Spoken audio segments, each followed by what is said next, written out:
تیره ویډیو کې د کمپیوټر د پرسنلایز منیو پر بیکګراوند او کلر باندې وغږېدلو.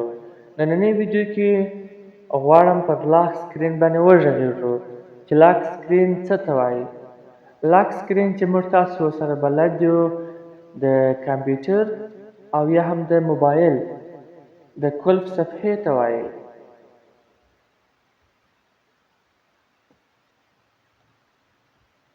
راکول شوي دي چې موږ تاسو غواړو د کمپیوټر د قلف صفحې دپاره کوم عکس انتخاب کړو. لومړی اپشن وینډوز سپاټلایټ. د دې څخه مراد څه شی دی؟ کله چې موږ تاسو پر دې باندې کلیک وهو نو دوی بای ډیفالټ اتومات یو عکس د وینډوز د خپلو عکسونو څخه هغه چې د وینډوز خپل ځانګړي عکسونه د هغو څخه یو عکس راته انتخابوي. او که چیرې تاسو غواړئ خپل په خوښه باندې پکچر ولګوئ نو په پکچر باندې کلیک وهئ. ما مخکې یو عکس انتخاب کړی دی او هغه یې ماته دا دی راوړی. خو که چیرې تاسو غواړئ چې خپل په خوښه باندې بل عکس انتخاب کړئ په براوز باندې کلیک وهئ تاسو اتومات بیایئ د عکسونو ته. مثلا زه وایم چې ماته دغه عکس انتخاب کړل شي. اوس ماته دغه عکس انتخاب کړل شي. خو که تاسو وایاست چې زه غواړم چې څو عکسونه یو عکس نه بلکې څو عکسونه مثلا 15 شپږ عکسونه انتخابوم هغه ته وخت انتخابوم چې مثلا چې کول شو 15 ثانیې د دغه عکس وي دغه څخه وروسته د دغه عکس وي دغه څخه وروسته هغه تاسو وخت ورته ټاکئ چې شپږو عکسونه پرله پسې د سلایډ شو په شکل سره راسي. نو دغه دپاره بیا په سلایډ شو باندې چې دریم اپشن دی په هغه باندې کلیک وکړو.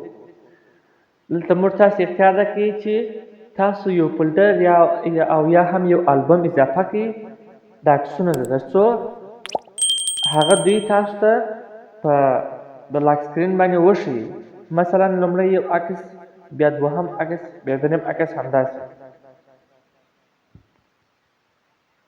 کله چې اډ فولډر باندې کلیک وهئ دلته راځئ ستاسو عکسونه پر کوم ځای باندې دي په ډیسکټاپ باندې دي پر ای ډرایو دي په هر ډرایو کې چې موجود به هغه انتخابوي دی اتومات هغه عکسونه تاسو ته چینجوي.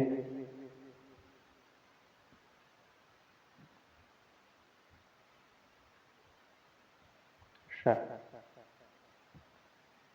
لاندې راځو دلته تاسو لیکلي دي get fun facts tips and more from Windows and Cortana on your lock screen. Cortana شاید تاسو سره بلد اوسئ. Cortana په سامسونګ تلیفونونو کې چې ورته های ګوګل دی په آیفون کې های سیري ده او په کمپیوټرانو کې د کارټنا په نامه دی. کله چې موږ تاسو یو څه ورته وایو دوی د هغه زموږ تاسو د وینا مطابق هغه کړنه ترسره کوي. مثلا تاسو ورته وایاست چې اوپن مای واتساپ دی واتساپ خلاصوي. مثلا تاسو ورته وایاست چې اوپن مای فیسبوک دی فیسبوک خلاصوي. همداسې نور غوښتنې ستاسو د اواز مطابق ترسره کوي. نو دوی تاسو ته اجازه اخلي و آیا دا کارټنا تاسو ته په لاک سکرین باندې وښیي که یا که تاسو غواړئ چې درته وښیي نو تاسو آن وهئ او که نه وي تاسو آف وهئ. دغه څخه لاندې تاسو ته بیا اختیار درکوي وایي تاسو خپل د کلپ او یا هم د لاک سکرین دپاره کوم اپلیکیشن انتخابوئ. مثلا زه وایم چې ساعت دې ماته وښول شي مسجان دې ماته هغه میسیج دې ماته وښول شي مثلا کلندر جنري راته وښول شي. د تلیفون موبایل په رقم مثلا ګالري راته وښول شي د هم کامره آپشن راته وښول شي. هغه تاسو خپل په خوښه دلته د پلس علمي په کلیک کولو سره تاسو اختیار درکوي تاسو هغه اضافه کوئ. دغه څخه وروسته شو لاک سکرین بیکګراوند پکچر آن د ساین ان سکرین. ساین ان سکرین څه شی دی؟ کله چې موږ تاسو کمپیوټر لاک سکرین کو کولف شي نو بېرته راځو خلاص یې کړو دغه دپاره ساین ان دې ته ساین ان استعمالیږي. ساین ان خپله داخلېدلو ته وایي. نو دوی اوس پوښتنه کوي وایي د ساین ان پر صفحه باندې هم دغه ستاسو د کلپ صفحه دې راسي که نه هغه دې بله صفحه راسي. که چیرې ستاسو خوښه وه تاسو دا آن کوئ او که مو خوښه نه وه آف کوئ یې شئ. مثلا اوس زه آف کوم تاسو ته بهتر معلوم شي. راځو کمپیوټر لاک سکرین کوو کله چې زه انټر وهمه ما ته وګوري هغه صفحه ډېره خامه معلومیږي یوازې لاک سکرین روښانه معلومیږي خو که چیرې زه دا آن کړمه بیا به تاسو وګورئ کله چې زه کمپیوټر بېرته لاک کړمه او انټر به نیومه نو ما ته به هغه صفحه کوم چې ما انتخاب کړې وه هغه وښودل شي ښه د هغه څخه وروسته راځو کارټنا لاک سکرین سیټینګ دا مخکې یادونه وکړل کارټنا چې دی آنلاین کار کوي هغه کسان چې د انټرنیټ څخه استفاده کوي هغه کار ورڅخه اخیستلی سي او دا آفلاین کار نه کوي ښه د هغه څخه وروسته سکرین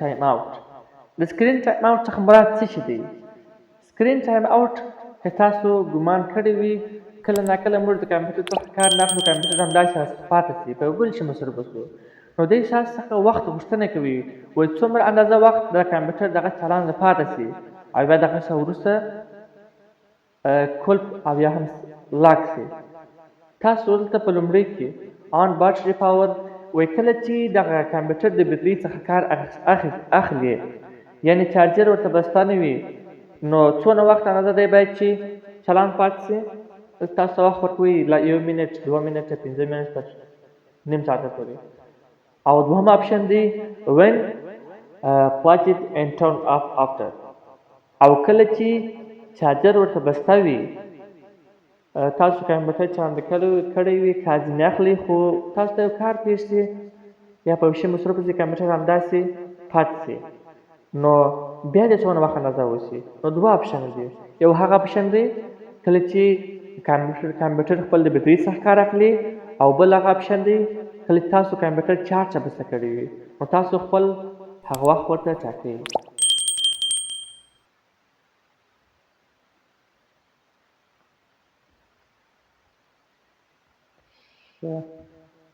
بېرته راځو پرسونالایز ته لاک سکرین ته راځو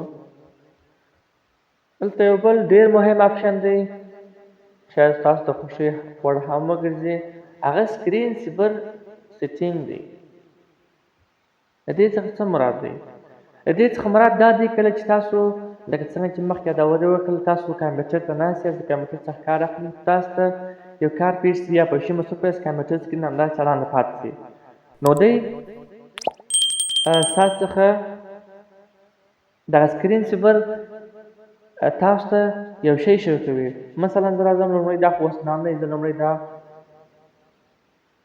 آن کومه مثلا زه ورته وایم چې ما ته ټکسټ وښوه تاسو مربوطه ټکسټ ورکوئ دلته درې آپشن دي یو تاسو هغه ډیزاین انتخابوئ کله چې کمپیوټر سکرین سیف موډ ته ولاړ شي نو تاسو ته یو شی ښیي مثلا دا ورته وایه چې دلته څو آپشنه درکوي که چیرې تاسو نه غواړئ چې ویښي خو نن باندې کلک وهئ او که غواړئ چې ویښي ګولډ فیش 3D ټکس بلانک تاسو ته خالي صفحه ښیي بابل که غواړئ چې تاسو ته عکسونه وښیي عکسونه هم ښودلی شي پر فوټوز باندې کلیک وهئ او تاسو هغه کوم عکسونه چې دي هغه ورته بیایي او دا هم رابند دی او دا هم بل ډیزاین دی زه راځم 3D ټکس باندې کلیک وهم راځم ښه پر سیټینګ باندې کلیک وهم په سیټینګ کې لومړی راځم ما خو مخکې ټکس انتخاب کړی و ختم انتخاب کړی و ما ول کله چې زما کمپیوټر مثلا یوه دقیقه 2 دقیقې هلته وخت ورته ټاکمه که څومره دونه وخت ما ورته لاس پر نه وی کمپیوټر دې سکرین سیف موډ ته ولاړ شي ما ته دې اتومات یو شی وښیي مثلا زه ورته وایم چې ما ته زما نوم وښیي صحیح شو دا نوم شو راځو دلته چوز فنټ تاسو کوم ډیزاین خط غواړئ چې تاسو په کوم ډیزاین کې وښیي هغه اندازه یې هم ورته ټاکئ هغه سټایل یې هم ورته ټاکئ مثلا زه ورته وایم چې بولډ او دغه ډیزاین دی دغه څه وروسته دریم آپشن سپین. وایي دغه خط دې تاسو ته په کوم ډول، په کوم سټایل، په کوم روټیشن باندې وښول شي. دغه مثلا سیسه علامه ده، دغه اوبل ده، دغه ټمبل ده. مثلا زه سیسه انتخابوم او دغه څه وروسته لاندې بیا تاسو ته وایي تاسو ته کلر وښول شي، ټکسچر وښول شي او یا هم که ریپلیکیشن. اوس ما مخکې کلر انتخاب کړی نه و، ما ټیکسټ انتخاب کړی، زه ما دې ټیکسټ وښول شي، خط یې وښول شي. ښه، دغه څه وروسته ریزولوشن. دغه خط ته دې په څومره سرعت سره پورته او کښته بیا هم یوې خوا بلې خوا ته ولاړ شي. مثلا که تاسو غواړئ چې دا په لږ سرعت سره یې لو تېرولی او که غواړئ چې پر زیات سرعت سره شي بیا های ته ورولئ. اوس دا چونکې دا پر میډیم حالت دی نو زه میډیم انتخابوم. دغه څخه وروسته سایز دی. دا خط دې په څومره اندازه وي، غټ دې وي، کوچنی دې وي، میانه دې وي، تاسو هغه د دې خط هغه اندازه ټاکئ. اوس دا الریډي لارج انتخاب شوی دی. او دغه څخه وروسته دریم روټیشن سپیډ سلو. دا دې په څومره سرعت سره، لکه څنګه چې ما دا ورې وکړله، په څومره سرعت سره دا خط پورته او کښته شي، هغه تاسو دلته هغه وخت ورته انتخابوئ. که مو چیرې دغه سیټینګ په اشتباه کې کړی و دا کینسلوئ او که مو خوښ و اوکې کوئ یې.